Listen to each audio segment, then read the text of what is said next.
Hi everyone, গেছো দিদির আর একটা নতুন ব্লগে তোমাদের সবাইকে স্বাগত জানাই। কি সুন্দর না রাস্তাটা যেটা দিয়ে যাচ্ছি। তো মাঝে মাঝে না নিজেদেরকে কেমন যাযাবর মনে হচ্ছে। আমাদের অনেককেই জিজ্ঞেস করেছিল, আচ্ছা তোরা যে এই যে 1 মাসের জন্য যাচ্ছিস দেশের বাইরে, তো ঘোরার প্ল্যান আছে তোদের, তো বোর লাগবে না যে এতদিন ধরে ঘরের বাইরে সমানেই বাইরে আছি, এক জায়গা থেকে অন্য জায়গায় যাচ্ছি, এটা কেমন লাগবে? তো আমাদের কিন্তু খারাপ লাগছে না। Frankly speaking, we are really enjoying. তো আমরা এখন যাচ্ছি নটিংহামের পথে। কেন যাচ্ছি, কোথায় যাচ্ছি, একটু পরেই গল্পটা শুনবে। আপাতত কি সুন্দর পুরনো একটা 100 বছরের বাংলো দেখো, এরপর গল্প হবে। একটু আলাপ করাই। ভন্টুদা, ভন্টুদার আমি শহরে, থ্যাংক ইউ। ভন্টুদার আমি শহরে একসঙ্গে বড় হয়েছি। আর ভন্টুদার বাবা বেনিমাধব কাকু আর আমার বাবা, এরা দেবের কলিগস, কলেজে পড়াতেন দুজনেই। তো খুব ভালো সম্পর্ক ছিল। আমার বাবা তো একেবারেই মিশুকে নয়, এটা বাবা খুব কম অল্প লোকের সঙ্গেই বাবা খুব ভালো মিশেছিলেন। তো কাকু ওয়াজ ওয়ান অফ দেম। তো আমার মনে আছে আমরা একসঙ্গে খুব বেড়ে ওঠা যাকে বলে আর কি, প্রচুর ছোটবেলা থেকে চলে এসে এটা একটু দেখাবো। তো এই যে জায়গাটা তোমরা দেখছো, এটা ভন্টুদা নটিংহামে থাকে। ও হচ্ছে ডাক্তার প্লাস ও ইউনিভার্সিটিতে পড়ায়। মানে ছোটবেলা থেকে we used to hate you, একদম পছন্দ করতাম না, কারণ সারা জীবন আমাদেরকে সবাই বলতো ভন্টুদার মতন হতে হবে, অত ভালো পড়াশোনায়। তো আমরা মোটেই তোমাকে পছন্দ করতাম না। তো আমরা যে পেছন দিকটায় আছি, ভন্টুদা নটিংহামে থাকে। খুব সুন্দর একটা বাড়ি। এবং বাড়িটা একটু বলো ভন্টুদা, কতদিনের পুরনো? এটা হলো গিয়ে 1920s এর বানানো বাড়ি, প্রায় 100 বছর হতে চললো। তো হ্যাঁ, আমরা 10 বছর ধরে আছি এই বাড়িতে। এখন মামারা আশা বেশ বাড়িটা একটু আমাদের আমার ভিউয়াররা জানে যে আমি ভীষণ পুরনো প্রেম আমার আছে, একটু সবকিছু পুরনো আমার ভালো লাগে। তো I am really feeling privileged যে আমি এরকম একটা বাড়িতে থাকতে পারছি। না তো বিদেশ বিভুঁইয়ে সেরকম একটা হেরিটেজ বাংলোতে থাকা, ইট ইজ আ হিউজ থিং। আচ্ছা, সেটা হচ্ছে ভন্টুদা একটা সিক্রেট, এই বাড়িটার একটা ইতিহাস আছে ছোট্ট, তো সেটা একটু শেয়ার করবে। তাই জন্য আমি খুব এক্সাইটেড, সেখানে আমি তোমাদেরকে একটু নিয়ে যাচ্ছি এখন আর কি। তো এই সেই একটা জায়গা, এই যে দেখতে পাচ্ছ এখানে একটা গেট আছে। আর এইটার সম্পর্কে আমি ভন্টুদার কাছে শুনে খুব এক্সাইটেড হয়েছি, তাই আমি ভন্টুদাকে বলেছি এটা বলতেই হবে। বলো। হ্যাঁ, তো মানে এই এই ঘরটাকে আমরা বলি বম শেল্টার। আর আমি যখন বম শেল্টার, হ্যাঁ, আমিও ব্যাপারটা বুঝিনি প্রথমে কেন এটাকে বম শেল্টার বলে। আমি যে ভদ্রলোকের কাছ থেকে বাড়িটা কিনেছি, সেই ভদ্রলোক আমাকে গল্পটা বললেন। তো 1930s যখন সেকেন্ড ওয়ার্ল্ড ওয়ার শুরু হয়, দ্বিতীয় বিশ্বযুদ্ধ, তখন এই বম শেল্টারটা ইউজ হতো। তো এই শেল্টারটার দরজা ফরজা কিছুই ছিল না, পুরোটাই দেয়াল দিয়ে ব্লক ছিল। আর যদি দেখো তোমরা, এই এই শেল্টারটার ছাদটা হলো গিয়ে একটু ফ্ল্যাট। ইংল্যান্ডে ফ্ল্যাট ছাদ পাওয়া যায় না, সবকিছু মানে ওই টাইলড ছাদ থাকে, মানে অনেকটা তিনকোনা টাইপের। তো এটা ফ্ল্যাট হওয়ার কারণ হলো গিয়ে এটা ছাদটা রিইনফোর্সড কংক্রিট দিয়ে বানানো। এটার পারপাসটা ছিল, দ্বিতীয় বিশ্বযুদ্ধের সময় জার্মান প্লেন যখন বম মারতে আসতো, তখন একটা সাইরেন বাজতো। আর সাইরেন বাজলে এখানে যারা থাকতো ওই বাড়িতে, এখানে ভেতরে একটা চোর দরজা আছে, এটা এখন বন্ধ করে দেওয়া হয়েছে। চোর কুঠুরি, একটা দরজা আছে, লুকানো দরজা। ওই দরজা দিয়ে বাড়ির ভেতর থেকে বাইরে আসতে হবে না। এই দরজা ছিল না, বাড়ির ভেতর থেকেই লোকে এই বম শেল্টারে ঢুকে পড়তো। ঢুকে মাটির নিচেও একটা ঘরের মতো ছিল, একটা সেলার ছিল, ওখানে গিয়ে লুকিয়ে পড়তো। তাহলে মানে জার্মান বম যদি বাড়িটা ভেঙেও দেয় পুরো, তাহলেও মানুষগুলো বেঁচে যাবে। তো সেই জন্য এটার নাম হলো বম শেল্টার। সেটা জেনে আমারও বেশ এক্সাইটিং লাগলো। তো বাড়িতে গেস্টরা আসলে আমি গল্পটা বেশ বেশ মানে মজা করে বেশ শুয়ে শুয়ে বলি আর কি। তো মামুনকে গল্পটা শোনালাম আজকে, এবং মামুন শুনে খুবই এনথু পেয়েছে, কারণ যেহেতু মামুন এই ইতিহাস হিস্ট্রি স্টুডেন্ট, তো আমি বললাম তোমার জানা একদম জরুরি। হ্যাঁ, আর আচ্ছা হয়ে গেছে। এবার সুকু মনে করিয়েছে বাড়ির পাশে ভন্টু দ্বারা সুন্দর করে, স্পেশালি মনীষাকেও কথা বলবো আমরা। তো এখানে কাঠের ব্লক করে ওরা সবজি করেছে। এটা যেমন গাজর গাছ, এটা ফ্রেশ পালং শাক, আরো অনেক সবজি টবজি ছিল, আপাতত একটু বৃষ্টি টিষ্টিতে নষ্ট হয়েছে। এটা যেমন কোথায় গেল সিমটা আমরা পেরে নিয়েছো। আচ্ছা, তো এটা যেমন সিম গাছ, সিম ধরেছিল সকালবেলা, মানে একটু আগেই দেখছিলাম। তো ভীষণ এক্সাইটেড হচ্ছি, দারুণ একটা বাড়ি। এবার সামনে নিয়ে যাব, সামনেটাও একটু তোমাদের দেখাবো। বাড়িটা যখন কেনা হয়েছিল তখন এখানে কিছুই ছিল না, একটা গ্লাস হাউস ছিল। তো বাড়ির মালিকরা এখানে গাছের নার্সারি করে অনেক বাগান ফাগান করতো। আমরা তো লেজি, আমাদের গ্লাস হাউসটা খুব একটা টিকলো না, এটা একটু পুরনো হয়ে আসছিল। তার মধ্যে হলো প্যান্ডেমিক। তো প্যান্ডেমিকে কোনো হাতে কাজ ছিল না, হলাম কি করি। তো গ্লাস হাউসটা ভেঙে আমার এক মালির সান ইন ল, হ্যাঁ, মেয়ের জামাই, ও আর্মি থেকে চলে এসছে, আর্মিও কোনো কাজ নেই। তো আমি বললাম তুই তাহলে গার্ডেন হাউসটা বানা। তো তারপরে এখানে সব ভেঙে ভুঙে গার্ডেন হাউসটা বানালো, বারবিকিউ সেট করা হলো, সোফা টোফা লাগিয়ে এখন বেশ পার্টি ফাটি হয় এখানে। Very good. এসো, তো এটা ওদের একটা এক্সটেন্ডেড পার্ট, ভীষণ সুন্দর। একটু ক্যামেরাটা ঘুরিয়ে দেখিও, মানে এটা উচিত না, but I have taken permission from them যে দেখাতে পারি কিনা। তো এটা ওরা একটা এক্সটেন্ড করেছে, কি সুন্দর ঘরটা, এবং এত সানলাইট চারিদিকে। ওপরটা একটু দেখাও, কি দারুণ। আর এই যে মনীষা দা গ্রেট, মনীষা সারাক্ষণ, মনীষা নিজে ডাক্তার, তো আমি কোনো ডাক্তারকে এত কাজ করতে দেখিনি এবং এত এফিশিয়েন্ট দেখিনি, এবং ওকে দেখেই বোঝা যায় তোর যে বিপাশা বাসু টাইপের ফিগার না, তো এটা বোঝা যায় যে হোয়াট ইজ দ্য রাজ, কারণ যে এত কাজ Workaholic. করে সে স্বাভাবিকভাবে, তো এটা মনীষার রান্নাঘর। Manisha is very active. আর আমি এবার একটুখানি ওদের এই বাইরের ঘরটা আর বসার ঘরটা একটু দেখাতে চাই, চলে এসো। এই হচ্ছে একটা ঘর যেটা একদম পুরনো একটা ঘর, আর ভন্টুদার মনীষার সবচেয়ে ভালো যে ওরা পুরনো কিছু চেঞ্জ করেনি। এই যে ওপরের কালার গ্লাস গুলো দেখতে পাচ্ছ, এগুলো 100 বছরের পুরনো, এখন তো এরকম হয়ই না। এখানে একটা বাচ্চা ফায়ার প্লেস আছে, ভীষণই ভালো, এবং ওরা রেগুলার ইউজ করে। খুবই ঠান্ডা, এটা একটু শহরতলি মতন, তাই জন্য ঠান্ডাটাও ওরা বলছিল একটু বেশি পড়ে। একেবারে গ্রাম দেশ। গ্রাম দেশ। এটার আলোটা কোথায়? এই তো আমি জ্বালিয়ে দিচ্ছি। একটু জ্বালিয়ে দাও। এটা হচ্ছে ওদের বসার ঘর, এবং এইটা একটু দেখো সবাই, এটা লোহার, হ্যাঁ, এবং এই যে লোহার পাইপ, এটা বিরাট পুরনো ফায়ার প্লেসটা, and I am just loving it. তো পরের বার এলে এই যে পাথরের এগুলো, পরের বার এলে এই ফায়ার প্লেসের ধারে বসতে কাস্ট আয়রন দিয়ে বানানোটা। হ্যাঁ, ভীষণ ভালো। আর এটা মানে আমি এরকম লোহার দেখিনি তেমন একটা। তো this is the fantastic drawing room. তো it is a privilege again যে আমরা এই বাড়িতে এরকম একটা পুরনো হেরিটেজ বাংলোতে আমরা থাকতে পারলাম। তো এটা হচ্ছে বাড়ির সামনেটা, ওখানে সুন্দর সাদা গোলাপের গাছ দেখতে পাচ্ছি, বাইরেটা একদম বিউটিফুল। আর দুটো এই যে চিমনি আছে, এটা একটা চিমনি যেটা একটু আগে দেখালাম তোমাদের ওই ফায়ার প্লেসের ওপর দিয়ে, আর ওইদিকে আরেকটা চিমনি আছে, সেটা আশা করি দেখা যাচ্ছে। কি সুন্দর সেটআপটা। আর সবচেয়ে ইন্টারেস্টিং হলো ত্রিপুরা একটা ভাব পাচ্ছি, কারণ আমি ত্রিপুরা ছাড়ার পর থেকে জীবনে কারোর বাড়িতে অ্যান্টেনা দেখিনি টিভির। তো আমি বন্ধুটাকে জিজ্ঞেস করলাম ওটা কি, তো অ্যান্টেনাতে কাক বসে আছে, না কাক বসে নেই, দেখতে মনে হচ্ছে কিছু একটা পাখি বসেছিল একটু আগে। তো আমি জিজ্ঞেস করলাম ওটা কি, তখন বললো ওটা সত্যিই টিভির অ্যান্টেনা। তো আমি সবকিছু নিয়ে একটু বেশি থ্রিলড হচ্ছি, তো এগুলো একটু দেখানোর ভাবলাম তোমাদেরকে দেখাই আর কি। নটিংহামের একটু শহরতলির বাড়ি, এত বড় বাড়ি এবং 100 বছরের পুরনো একটা bungalow, it's a real privilege. একটা ভীষণ সুন্দর জায়গায় দাঁড়িয়ে আছি, এই যে দেখাচ্ছি, একটু চেষ্টা করছি দেখানোর, কিন্তু অ্যাকচুয়ালি যতটা সুন্দর ছবিতে আমি শিওর ততটা সুন্দর দেখা যায় না বা বোঝা যায় না। তো এই যে স্টেপিং স্টোন লেখা আছে। হ্যাঁ, না আমিও যে খুব একটা বেশি জানি তা নয়, আমি okay. নটিংহামে থাকি, হ্যাঁ। ইংল্যান্ডের মিডল্যান্ডস মানে হলো গিয়ে মাঝখানে ইংল্যান্ডের, তাই তো অর্পিতাকে নিয়ে আমরা ঘুরতে এলাম এই জায়গাটাকে বলে ডভডেল। তো এটা হলো ডার্বিশায়ার, যেটা নটিংহামশায়ারের নিকটবর্তী county, just next to Nottinghamshire is Derbyshire. যে ডার্বিশায়ারটা বিখ্যাত হলো গিয়ে পিক ডিস্ট্রিক্ট হিসেবে। পিক ডিস্ট্রিক্ট মানে এখানে অনেকগুলো মাউন্টেন পিকস আছে, হিলি Okay. এরিয়া। তো আর এটা ন্যাচারাল বিউটিটা famous all over the country. তো সেজন্য আমরা ভাবলাম যে আশেপাশে কোথায় যাওয়া যায়, একদিনের মধ্যে ঘুরে আবার রাতে গিয়ে আবার ডিনার বানাতে হবে। তো আমরা চলে এলাম ডাফডেলে। তো এটা হলো ডাফডেল, এখানে অনেক ধরনের গ্রিনারি আছে, oak trees, beech trees, maple trees, sycamore, সব পাশে একটা নদী বয়ে যাচ্ছে, একটা কান্ট্রি সাইডের সেটিং। এখানে এগ্রিকালচারাল কমিউনিটি, আমরা আসার পথে অনেক কিছু দেখলাম, প্রচুর ভেড়া, গরু, ঘোড়া, হর্সেস, ল্যাম্পস, আর এগ্রিকালচারাল ফিল্ড গুলো দেখলাম যেখানে হুইট সিজন, গমের সিজন চাষ শেষ হয়েছে, হারভেস্টিং সিজন শেষ হয়েছে, কিছু মেইজ এখনো চলছে, তো সেগুলো দেখলাম। তারপরে আলটিমেটলি 1.5 ঘন্টা ড্রাইভ করে আমরা এসে পৌঁছলাম ডাফডেলে।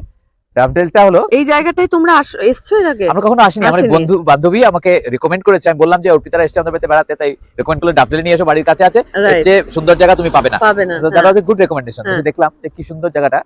এই গ্রামটা নাকি সবচেয়ে clean gram of United kingdom. আচ্ছা আচ্ছা, ওটা লেখা আমি কোথাও একটা দেখলাম। সবচেয়ে ক্লিন এবং সবচেয়ে সুন্দর, এবং বাড়িগুলো অদ্ভুত টাইপের আর্কিটেকচার, চালিগুলো কি সুন্দর। আর অনেকগুলো স্টোন হাউস আছে মাঝখানে। এই জাংশনের মধ্যে, রোড জাংশনে একটা ইয়ে দেখতে পাচ্ছি, একটা পিলার মতন, মেবি স্তম্ভ মতন, একটা মনুমেন্ট টাইপের, মনে হচ্ছে মেডিভাল হবে, কোন এরার সেটা ঠিক বুঝতে পারছি না, কিন্তু আর্কিটেকচারটা একটা গথিক টাইপের আর্কিটেকচার, ম্যাচ হচ্ছে ব্যাকগ্রাউন্ডের সঙ্গে খুবই সুন্দরভাবে। আর পেছনের বাড়িগুলো আমার ঘন্টুদা খুব ফ্যাসিনেটিং লাগছে, ওই তিন কোণাটা এবং ওই টাইল গুলো, যেটা টাইল নয়, ছাদের ওপরটা নয়, সাইডে যেগুলো ফ্রন্ট যেটা দেখা যাচ্ছে, সেটা ভীষণ একটা কেমন লোহার আমার মনে হচ্ছে, জানি না সামনে গেলে কি মনে হবে। হ্যাঁ, না এটা অনেকটাই সামনে হয়তো যাওয়া যাবে কিনা জানি না, মেবি পুরনো স্টাইল ওরা মানে সাজিয়ে রেখেছে। আমার এটা টুরিস্ট জায়গায়, ওরা বেশ ভালোভাবে ব্যাপারটাকে পাবলিসাইজ করেছে, ওরা চাইছে লোকজন আসুক, এবং অনেক টুরিস্টের সঙ্গে দেখা হলো, আজকে দিনটাও ভালো আছে, উইকেন্ডও আছে, অনেকেই এসেছে দেখতে। হ্যাঁ, উইকেন্ড তো অনেকেই দেখতে এসেছে। আর বাড়িগুলো অনেক ধরনের ডিজাইনের, টাইল গুলো একটা অন্য ধরনের ডিজাইন, অন্যরকম। আর ওয়াল গুলো সব স্টোন হাউস, স্টোন ওয়াল, ব্রিক হাউস নয়, যেটা ইউজুয়ালি এই জায়গাতে মিডল্যান্ডসে বেশিরভাগ ব্রিক হাউস থাকে, কিন্তু এইগুলো দেখলে একটা ইউনিক। মনীষা দেখো বন্ধুদা, মনীষা এরকম, এই যে এখানে দেখা যাচ্ছে মনীষাকে, মনীষা পালিয়ে বেড়াচ্ছে। হাই মাইলো। তো পালিয়ে বেড়াচ্ছে কারণ ও যাতে কিছু না বলতে হয়। তুই ভয় পাস না, আমি তোকে ধরবোই, দাঁড়া। ঠিক আছে, চলো আমরা দেখি ওই দিকটায়। হ্যাঁ, তো আমাদের ডেস্টিনেশন ছিল স্টেপিং স্টোন। স্টেপিং স্টোনটা খুবই সাধারণ একটা হাইক। তো আমরা তো বিরাট ফিট, তো এইটুকুই যেতে আমার মনে হচ্ছিল ওরে বাবা কত না কত এগোতে হবে। তো কিছুই নয়, একটু সামান্য আপহিল, এবং দেখতেই পাচ্ছ আপহিলটা যাওয়ার পথটা এত সুন্দর ছিল। অ্যাকচুয়ালি আমরা প্রচণ্ড কুঁড়ে বলে বোধহয় মনে হচ্ছিল যে কি জানি পারবো কি, কতটা উঁচু আছে ইত্যাদি প্রভৃতি, কিন্তু না হলে এত সুন্দর বিউটিফুল জায়গা দেখে কারোর তো আর কিছু মনেই হওয়ার কথা নয়। অ্যাকচুয়ালি বিভোর হয়ে চারদিকটা দেখাই দরকার। তো এত সুন্দর মাঠ, এবং উঁচু যেটুকু হাঁটা ছিল ইট ওয়াজ অ্যাকচুয়ালি নাথিং। তো আমি জুম করেই যে তোমাদের দেখানোর চেষ্টা করছিলাম, অনেক ভেড়া চড়ছিল, তো সেটা জুম করতে গিয়ে দেখছি একটু সর্বনাশ হয়ে গেছে, but it's okay. But we were loving each and every moment of that time. তো এই যে গরু চড়ছে, তো গরুটাও এই ফার্মের, অ্যাকচুয়ালি অনেক ফার্ম ছিল এখানে। তো পুরো জার্নিটা পাহাড় যেটুকু টপকে আমরা যে গেলাম, ইট ওয়াজ অ্যাবসলিউটলি ফ্যান্টাস্টিক। এটা হচ্ছে মনীষা। মনীষা আমার বন্ধু এবং আমার বন্ধু ভন্টুদার স্ত্রী, মানে প্রথমে আমার বন্ধু। তো মনীষা পালাচ্ছিল আমাকে কিছু বললো, আমি এত ভালো করে কথা বলতে পারি না, অ্যাজ ইফ আমি বিরাট ভালো কথা বলতে পারি। তো একটু বল কোথায় এসেছিস, কোথায় নিয়ে এলি আমাদের পাকড়ে? আমরা ডাবডেলে এসেছি। হ্যাঁ। আম, এটা আমাদের বাড়ি নটিংহাম, যে আমরা থাকি র্যাডক্লিফ অন ট্রেন থেকে মাত্র 1 ঘন্টা 10 মিনিট। আচ্ছা, কিন্তু বিশ্বাস করতে অসুবিধা হয় যে কখনো আসেনি।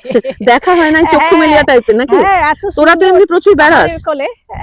হ্যাঁ, মানে বাড়ির পাশে থাকলে যা হয় আর কি, হ্যাঁ, আসা হয় না। ওরা আসা যাবে যে কোনো সময়, কিন্তু সেই কারণটা আর পাওয়া যায় না। থ্যাংক ইউ মামুন্দি আর সুকুদা তোমাদেরকে কারণ দেওয়ার জন্য। আমাদেরও দেখা হলো এত সুন্দর তোদের একটা একটু জায়গা। রিসার্চ করতে হলো যে হ্যাঁ। কোথায় কাছাকাছি কোথায় আমাদের নিয়ে যাওয়া যায়। মানে কি প্রাকৃতিক সৌন্দর্য হ্যাঁ, চারিদিকে, আর এই পাহাড়। পাহাড়টাও দেখ, ওপরে হ্যাঁ। একদম ফ্ল্যাট একদম flat। মাথাটা দেখা যাচ্ছে। হ্যাঁ, আর একদম। তোর পেছনে এই যে যারা চড়ছে তাদের সম্পর্কে একটু বল, তারা কারা? হ্যাঁ, ভেড়া, চারিদিকে ভেড়া আর আর গরুও দেখেছি আমরা Sheep and বেশ। lambs। এটা ফার্মল্যান্ড মোস্টলি মনে তাই হয়। না? হ্যাঁ, তো আর চারিদিকে ফার্মার দের এসবও দেখা যাচ্ছে, বাড়ি দেখা বাড়িঘর আর যাচ্ছে। এদের হ্যাঁ, যে থাকে আস্তাবলের মতো। আচ্ছা আমাকে একটা কথা বল, ওই যে কালো কালো গুলো দেখছি মোড়া আছে, ওটা কি একটু বল না? ওই যে হ্যাঁ, ওখানে দূরে। ওটা হলো স্ট্র বলে, ওই আচ্ছা। ফসল কাটার পরে যে রেস্ট অফ দ্য প্লান্টটা থাকে ওটাকে আচ্ছা। কেটে ওটাকে এরা এইভাবে করে রাখে, মানে টু প্রিজার্ভ দ্যাট। অ্যানিমাল দের খাওয়ানোর জন্য মেইনলি ইউজ করা হয়। খড়ের গাধা নাকি? হ্যাঁ, গাদা খড়ের ছিল, গাদা। ও হ্যাঁ, আচ্ছা, ওরকম। হ্যাঁ, good good good, thank you Manisha, জ্বালালাম Okay, thank তোকে। you. Hi. Are you happy? Yes, why? because I like the animals. Really? So yeah, there are lots of different animals here. Have you been here before? No, I haven't. But so are you yes, liking the place? yes, Yes. but we haven't been to the main bit, which is the stepping stones yet. So not Oh, sure we what have I'm to gonna go find further? there. Yes, down there. My God, I'm feeling scary. Not Will it very be very scary. steep? It's not that steep. It's just like a little bit over. Gentle walk। Okay, so do you think we can do that? Yeah, I think. Okay, thank you. বলতে চাই as usual আমি waiting for something very bad. বলো। হ্যাঁ, তো মনীষা আর ভন্টু আর মাইলো আমাদের একটা অসম্ভব সুন্দর জায়গায় এনেছে। হ্যাঁ, তো আমরাও তো এখানে এসেছি, আমরাও চড়তে এসেছি। আর ওরা যে আমাদের বন্ধু বান্ধব যারা চড়ছে তারা আমাদের বন্ধু বান্ধবের কাছে নিয়ে এসছে ওরা। ই না, মহামিলন হবে এবার। I knew that. তো আমি গাড়ি করে এই যে সুকু ড্রাইভ করে আসছিলাম, তো আস্তে আস্তে ভীষণ মনে হচ্ছিল, অনেকবার সুকুকে বললাম এখন কি গাড়ি দাঁড় করানো যায়, তো সুকু অবভিয়াসলি সেড না, এখানে তো পার্কিং নিয়ম টিয়ম এমনি আমরা জানি না। তো আমরা ভীষণই ভয় পাচ্ছিলাম। তো আমার ভীষণ ইচ্ছে ছিল যে এরকম সবুজ পাহাড়, যত বাজে মানে রোম্যান্টিক থটস আর কি, যে এরকম সবুজ পাহাড়, পেছনে 4টে সাদা ভেড়া চড়বে আর আমি সেখানে সুন্দর করে সেজে গুজে দাঁড়িয়ে থাকবো অ্যান্ড অল দ্যাট। তো এগেন ড্রিম কামস ট্রু। তো ভীষণ এক্সাইটেড হচ্ছে যে এরকম ঠিক এরকম একটা জায়গায় এসছি। তো থ্যাঙ্কস টু মনীষা অ্যান্ড ভন্টুদা, থ্যাংক ইউ, খুব ভালো লাগছে জায়গাটা, অ্যান্ড আমার ড্রিম কাম ট্রু জায়গা। তো ওই বাচ্চা পাহাড় বা একটু আপহিল টপকে আমরা অ্যাকচুয়ালি এখন স্টেপিং স্টোনের দিকে যাত্রা শুরু করেছিলাম। নদী একদম হাতের কাছে চলে আসছিল, এটা ইট ওয়াজ রিয়েলি সামথিং গ্রেট। আমরা একদম লিটারেলি, আমরা দেখতেই পাচ্ছ তোমরা, নদীর পাশ দিয়ে হাঁটছিলাম। আর নদীটা ক্রিস্টাল ক্লিয়ার জল, বোঝাই যায় আহ, এবং জলের উচ্চতা কিন্তু একদমই বেশি ছিল না। আর পাশে যে বেশ উঁচু পাহাড় ছিল, কিন্তু পুরোটাই ভীষণ দৃশ্যমান। তো এই ব্যাপারটা বা এই হেঁটে যাওয়ার পথটা, ইট ওয়াজ সো সো গুড। পুরো রাস্তাটা উম, আমাদের পাশ দিয়ে কুলকুল করে নদী বইছে। একটা নদীর জলের তো একটা খুব সুন্দর মেলোডিয়াস শব্দ থাকে, আই উইল সে। আমি তো একটু আধটু গান করি, তাই নদীর শব্দটা আমার কোথাও আমি এটা সুর খুঁজে পাই। তো পুরো রাস্তাটা কিছুই না, তেমন বোধহয় 10 মিনিট একটা হাঁটা ছিল। আর আগেরটা যেমন একটু উঁচু ছিল, এটা কিন্তু একদম প্লেনে হাঁটা ছিল। তাই ভীষণ ভালো লাগছিল ওই পাশ দিয়ে হাঁটার সময়। অ্যান্ড মাইলো ওয়াজ এক্সট্রিমলি এক্সাইটেড যে কখন আসবে স্টেপিং স্টোন, কখন আসবে। তো এই যে দেখছো, এটাই basically stepping stone. Stepping stone সম্পর্কে ভন্টুদাকে আমি জানতে চেয়েছিলাম, তো ভন্টুদা একটু বাদেই বলবে, তাই আমি আর সেটা বলছি না। বাট মাইলোর এক্সাইটমেন্ট দেখার মতন ছিল। তো ও আগেই বলেছে ও প্রথমবার এখানে এসছে। তো এই যে পাথরগুলোর ওপর দিয়ে নদী পেরোনোটাই অ্যাকচুয়ালি স্টেপিং স্টোন। তো আমরা তো এনজয় করছিলামই বাচ্চাদের মতন, কিন্তু যে আমাদের মধ্যে সত্যি বাচ্চা ছিল, হি ওয়াজ এনজয়িং লাইক ক্রেজি। এবং ওর পুরো একটা বিশ্বজয়ের আনন্দ ছিল। এই যে বিরাট এক্সাইটেড, দেখতে পাচ্ছ যে ফাইনালি আমরা কিন্তু স্টেপিং স্টোনে এসেছি। এবং ও ভীষণ একটু সন্দেহ প্রকাশ করছিল, যা বুড়ো বুড়িদের সঙ্গে, মানে আমি আর সুকু যা বুড়ো বুড়িদের সঙ্গে রওনা হয়েছি, ফাইনালি স্টেপিং স্টোন এরা যাবে তো মাঝপথে আবার বেঁকে বসবে না তো, যে না এখন আর যেতে চাই না, অনেক হেঁটে ফেলেছি আর যেতে চাই না। বাট ফাইনালি মনে হলো হি ওয়াজ অলসো ভেরি রিলিভড। তো এই পাথরগুলোকে 500-600 বছর আগে, in the 1600s, some people cut them and put them in place so that people can cross over from this side of the river to the other side. তো সেই stepping স্টোনের মধ্যে আমি পড়ছিলাম সকালবেলা, উইকিপিডিয়াতে লেখা আছে যে ওই every stone of those stepping stone are full of fossils. তো আমি এক্ষুনি দেখলাম, দেখে আমি আমার ছেলেকেও ডাক দিয়ে দেখালাম, মামুনকেও দেখালাম, যে actually if you look carefully on each of those stones there are so many thousands of fossils from millions of years ago. তার মানে এই স্টোনগুলো at once upon a time was under the sea. তো দেখে খুব ভালো লাগলো যে আমি ফসিলগুলোকে আবার দেখতে পেলাম এখানে। তো ভাবলাম দ্যাটস ইম্পর্টেন্ট টু মেনশন। ইংরেজিতে একটা কথা আছে, হোম অ্যাওয়ে ফ্রম হোম।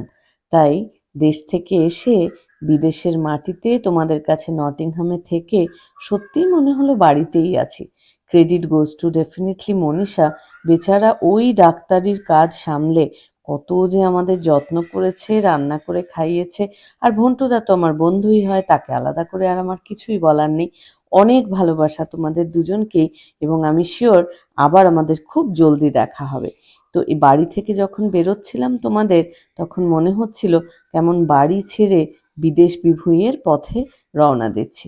আজকের মতন আমার ব্লগ এখানেই শেষ হলো। আশা করছি তোমাদের ভালো লেগেছে, এবং তোমরা প্লিজ আমার পরবর্তী ব্লগের জন্য অপেক্ষা করো। আই এম শিওর যে আমাদের খুব জলদি আবার দেখা হবে। তো যতক্ষণ না দেখা হচ্ছে ততক্ষণ বাই বাই এভরিওয়ান।